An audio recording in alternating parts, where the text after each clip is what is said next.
ரொம்ப கஷ்டப்பட்டு உழைச்சாலும் வாழ்க்கை முழுக்க பணத்துக்காக போராடிக்கிட்டே இருக்காங்க.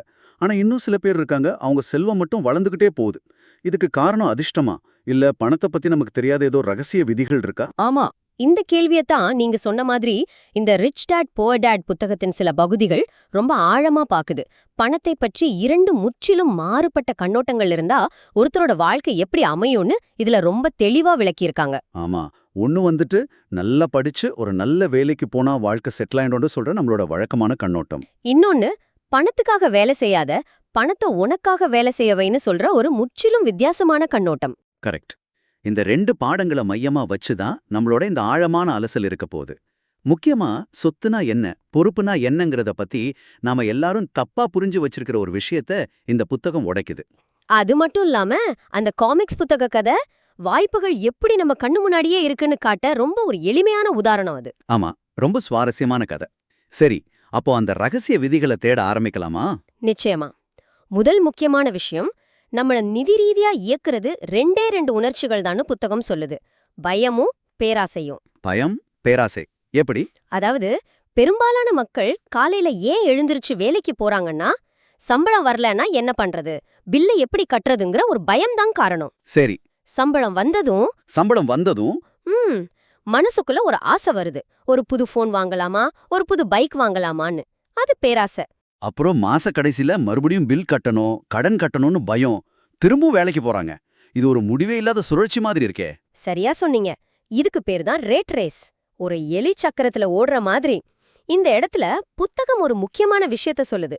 என்னது? உணர்ச்சிகளின் அடிப்படையில சிந்திக்கிறதுக்கும் உணர்ச்சிய பயன்படுத்தி சிந்திக்கிறதுக்கும் பெரிய வித்தியாசம் இருக்கு. பணம் இல்லைங்கிற பயத்துல பிடிக்காத வேலைக்கு ஓடுறது முதல் வகை. ஓகே. ஆனா ஒரு நிமிஷம் நின்னு, சரி இந்த பணப்பிரச்சனைக்கு இன்னும் கடினமா இதே வேலையில உழைக்கிறது தான் நிரந்தர தீர்வா அப்படின்னு உங்களையே நீங்க கேட்டுக்கிறது தான் ரெண்டாவது வகை. அந்த ஒரு கேள்வி அந்த உணர்ச்சிகரமான சுழற்சியை உடைச்சி நம்மள தெளிவா சிந்திக்க வைக்கும். கரெக்டானே? அதேதான். அப்போ சம்பளம்ங்கிறது ஒரு நீண்ட கால பிரச்சனைக்கு கிடைக்கிற ஒரு ஷார்ட் டேர்ம் சொல்யூஷன் மாதிரி தான். தற்காலிக தீர்வு. ஆமா. அது அந்த நேரத்து பசிய மட்டும் போக்கும். ஆனா நிரந்தரமான நிதி சுதந்திரத்தை கொடுக்காது. இதை விளக்க தான் இந்த காமிக்ஸ் நூலக கதை வருது. ஆமா, இந்த கதை எனக்கு ரொம்ப பிடிச்சிருந்தது. ஆசிரியரும் அவரோட நண்பர் மைக்கோட பணக்கார அப்பா கிட்ட பாடம் கத்துக்கிறதுக்காக அவரோட ஒரு கடையில வேலைக்கு போறாங்க. ஒரு மணி நேரத்துக்கு வெறும் 10 சென்ட் சம்பளத்துக்கு. ஆனா 3 வாரம் வேலை செஞ்சும் அந்த பணக்கார அப்பா உங்களுக்கு சம்பளமே கொடுக்கல. ஆமா, அவங்கள வேண்டுமென்றே கோபப்படுத்துறார். ஒரு கட்டத்துல ஆசிரியர் பொறுமையை இழந்து வேலைய விட போறேன்னு சொல்றார். அப்போதான் பணக்கார அப்பா முதல் பாடத்தை சொல்றார். என்ன சொல்றார்? ஏழைகளும் நடுத்தர வர்க்கத்தினரும் பணத்திற்காக வேலை செய்கிறார்கள். பணக்காரர்கள் பணத்தை தங்களுக்காக வேலை செய்ய வைக்கிறார்கள். இது கேட்க நல்லாத்தான் இருக்கு. ஆனா எப்படி செய்யறது? அதனால அவங்களுக்கு பாடம் கத்துக் கொடுக்க சம்பளமே இல்லாம வேலை செய்ய சொல்றார். அவங்களும் சரின்னு சொல்றாங்க. இப்பதான் அந்த மேஜிக் நடக்குது. ஆமா, ஒரு நாள் கடையில வேலை செய்யும்போது திருமதி மார்டின்னு ஒருத்தங்க விற்காம போன காமிக்ஸ் புத்தகங்களோட அட்டை மேல இருக்கிற பாதியை கிழிச்சிட்டு மீதி புத்தகங்களை குப்பையில போடுறத பாக்குறாங்க. கரெக்ட். அந்த நேரத்துல அவங்க மனசுல சம்பளங்கிற எண்ணம் இல்ல. அதனால அவங்க கண்ணுக்கு ஒரு வாய்ப்பு தெரியுது.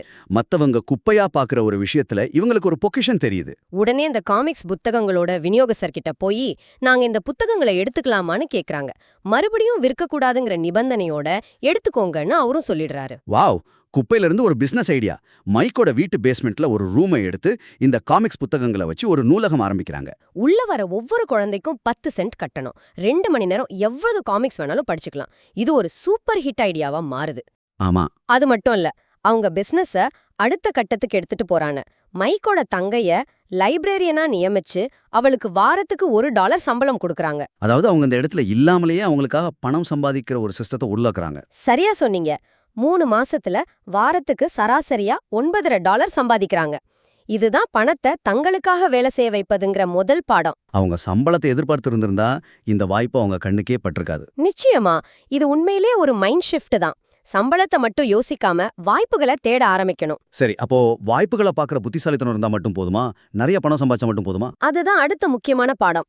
புத்தகம் சொல்லுது, நீங்க எவ்வளோ பணம் சம்பாதிக்கிறீங்க என்பது முக்கியமல்ல, நீங்க எவ்வளோ பணத்தை தக்க வைத்துக் கொள்கிறீர்கள் என்பதே முக்கியம்.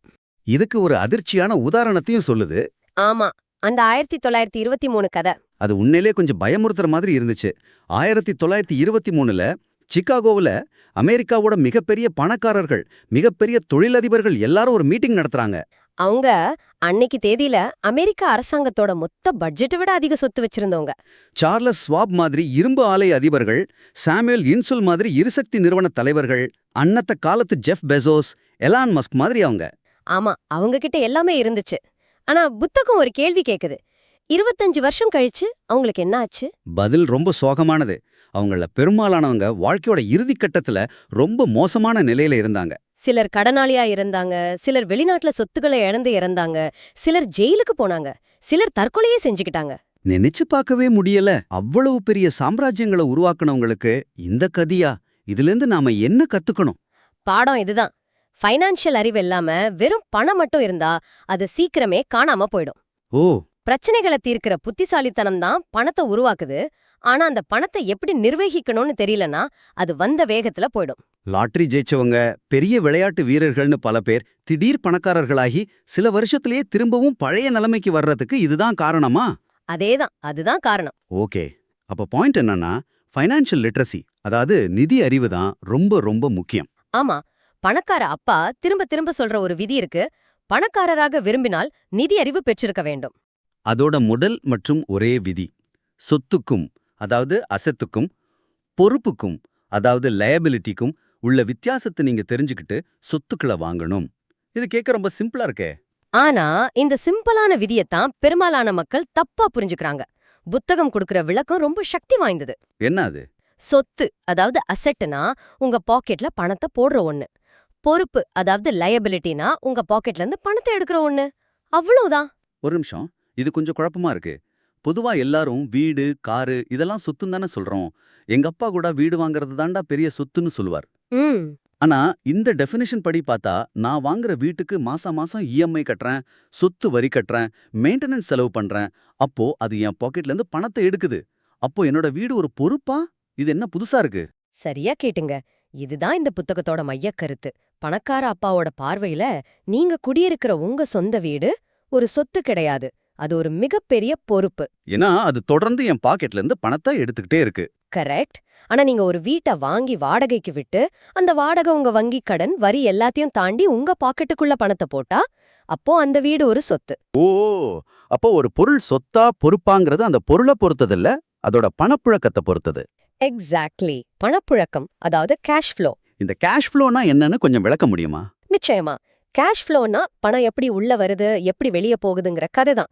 வெறும் வார்த்தைகளை வச்சு பார்த்தா குழப்பம்தான் வரும். ஆனா எண்களை வச்சு, அதாவது பணப்புழக்க படத்தை வச்சு பார்த்தா ரொம்ப தெளிவா புரியும். சரி.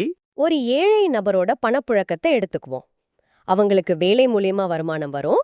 அந்த பணம் முழுசா வரி, வாடகை, உணவு, போக்குவரத்துன்னு செலவுகளுக்கு போயிடும்.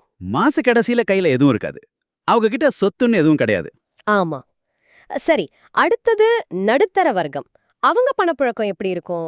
அவங்களுக்கும் வேலை மூலமா தான் வருமானம் வருது. ஆமா, அந்த பணம் அவங்களோட செலவுகளுக்கு போகுது. மீதி இருக்கிற பணத்துல வீட்டுக்கடன், கார் கடன், கிரெடிட் கார்டு கடன் மாதிரி பொறுப்புகளை வாங்குறாங்க. அவங்க இந்த பொறுப்புகளை சொத்துன்னு நினைச்சு வாங்குறதுதான் பிரச்சனை. ஆமா, அவங்களோட பேலன்ஸ் ஷீட்ல பொறுப்புகள் பகுதி ரொம்ப பெருசா இருக்கும். ஆனா சொத்துக்கள் பகுதி ரொம்ப சின்னதா இருக்கும். அப்ப பணக்காரங்களோட பணப்புழக்கம் எப்படி இதுல இருந்து மாறுபடுது? இங்கதான் பெரிய வித்தியாசமே இருக்கு. ஒரு பணக்காரரோட வருமானம் அவரோட வேலையிலிருந்து வராது, அவரோட சொத்துக்களிலிருந்து வரும். ரியல் எஸ்டேட், பங்குகள், பத்திரங்கள், சொந்த தொழில், இது மாதிரியான விஷயங்கள்ல இருந்து. ஆமா, இந்த சொத்துக்கள் உருவாக்குற வருமானம் அவங்களோட மாதாந்திர செலவுகளை விட அதிகமா இருக்கும். அதனால அவங்க வேலையே செய்ய வேண்டிய அவசியம் இல்ல. அவங்க தங்களோட நேரத்தையும் பணத்தையும் இன்னும் அதிக சொத்துக்களை வாங்குறதுல முதலீடு செய்யறாங்க. புரியுது. இது ஒரு பாசிட்டிவ் சைக்கிள் மாதிரி. அப்போ ஏழைகள் செலவு பண்றாங்க, நடுத்தர வர்க்கத்தினர் சொத்துன்னு நினைச்சு பொறுப்புகளை வாங்குறாங்க, பணக்காரங்க வருமானத்தை உருவாக்குற சொத்துக்களை வாங்குறாங்க. இதுதான் அந்த ரேட் ரேஸ்க்கும் ஃபைனான்ஷியல் ஃப்ரீடத்துக்கும் உள்ள வித்தியாசம் இல்லையா? மிகச்சரியா சொன்னீங்க. அந்த ரேட் ரேஸ்ங்கிற உருவகத்தை இன்னும் கொஞ்சம் ஆழமா பார்க்கலாம்.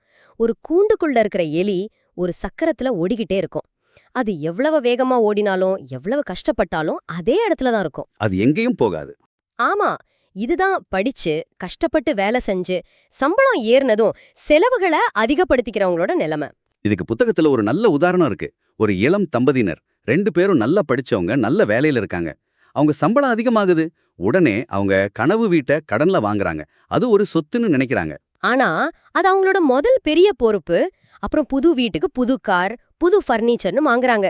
கிரெடிட் கார்டு கடன்கள் ஏறுது. அவங்களோட பொறுப்புகள் லிஸ்ட் நீளமாயிட்டே போகுது. ஆமா, இப்ப அவங்க 2 பேரும் இன்னும் அதிகமா உழைக்க வேண்டிய கட்டாயத்துக்கு தள்ளப்படுறாங்க. அவங்க சம்பளம் அதிகமானாலும் அவங்களோட செலவுகளும் வரியும் அதை விட அதிகமா அதிகரிக்குது. இதுல வரி எப்படி ஒரு பெரிய பிரச்சனையா வருது? சம்பளம் ஏறுனா நல்லது தானே? இன்றுதான் பிராக்கெட் க்ரீப்னு ஒரு விஷயம் உள்ள வருது. இத சிம்பிளா சொல்றேன். உங்க சம்பளம் ஒரு குறிப்பிட்ட அளவுக்கு அதிகமாகும்போது நீங்க அடுத்த வரி விதிப்பு வரம்புக்குள்ள, அதாவது டாக்ஸ் பிராக்கெட்குள்ள போயிடுவீங்க. ஓ, உதாரணத்துக்கு, நீங்க 10% வரி கட்டுற இடத்துல இருந்து 20% வரி கட்டுற இடத்துக்கு போயிடுவீங்க. இதனால உங்க வருமானத்துல முன்ன விட அதிக சதவீதத்தை வரியா கட்டிடுவீங்க. சம்பளம் ஏறின மாதிரி தெரியாது. இதுதான் அந்த ரேட் ரேஸ்ல இருந்து வெளியே வர விடாம மாட்டி வைக்கிற இன்னொரு பெரிய பொறி. கரெக்ட். அப்போ அதிகமா சம்பாதிக்கிறது மட்டும் தீர்வில்ல. பணத்தை எப்படி நிர்வகிக்கிறோம், எப்படி நம்மளோட சொத்துக்கள் பட்டியலை வளர்க்கறோங்கிறது தான் முக்கியம். ஆனா இதெல்லாம் கேட்க நல்லா இருக்கு. கையில காசே இல்லாத ஒருத்தர், கடனை மட்டும் வச்சிருக்கிற ஒருத்தர் எப்படி சொத்துக்களை வாங்க ஆரம்பிக்கிறது? புத்தகம் இதுக்கு ஏதாவது வழி சொல்லுதா? நல்ல கேள்வி. புத்தகம் என்ன சொல்லுதுன்னா, நீங்க உங்க மனநிலைய மாத்துறதுல இருந்து தான் ஆரம்பிக்கணும். நீங்க உங்க வேலைய விட்டுட வேண்டியதில்ல. ஆனா உங்க வேலையில இருந்து வர வருமானத்தை வெறும் செலவுகளுக்கும் பொறுப்புகளுக்கும் மட்டும் பயன்படுத்தாம சின்னதா ஒரு சொத்தை வாங்குறதுக்கு ஒதுக்கணும். அது ஒரு சின்ன முதலீடா இருக்கலாம், இல்ல ஒரு சின்ன சைட் பிசினஸா இருக்கலாம். ஆமா, முக்கியம் என்னன்னா அந்த சொத்துக்கள் பட்டியலை நிரப்ப ஆரம்பிக்கணும்.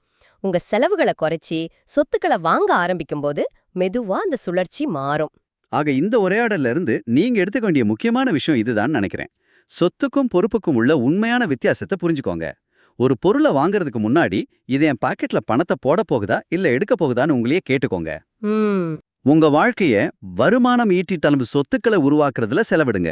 இதுதான் பணத்திற்காக வேலை செய்வதிலிருந்து பணம் உங்களுக்காக வேலை செய்யும் நிலைக்கு மாறுவதற்கான ஒரே வழி. இறுதியா நீங்க சிந்திச்சு பார்க்கறதுக்கு ஒரு கேள்வியை விட்டுட்டு போறோம். இந்த புத்தகத்துல பணக்காரப்பா சொல்றாரு, பணம் என்பது ஒரு மாயை. அது பயம் மற்றும் பேராசையின் காரணமாக கோடிக்கணக்கான மக்களால் உண்மையானது என்று நம்பப்படுகிறது. பணம் ஒரு மாயையா? இத கொஞ்சம் யோசிச்சு பாருங்க. மாசா மாசம் வர்ற ஒரு நிலையான சம்பளம், ஒரு பாதுகாப்பான வேலைங்கிறத நாம ரொம்ப உண்மையா நம்புறோம்.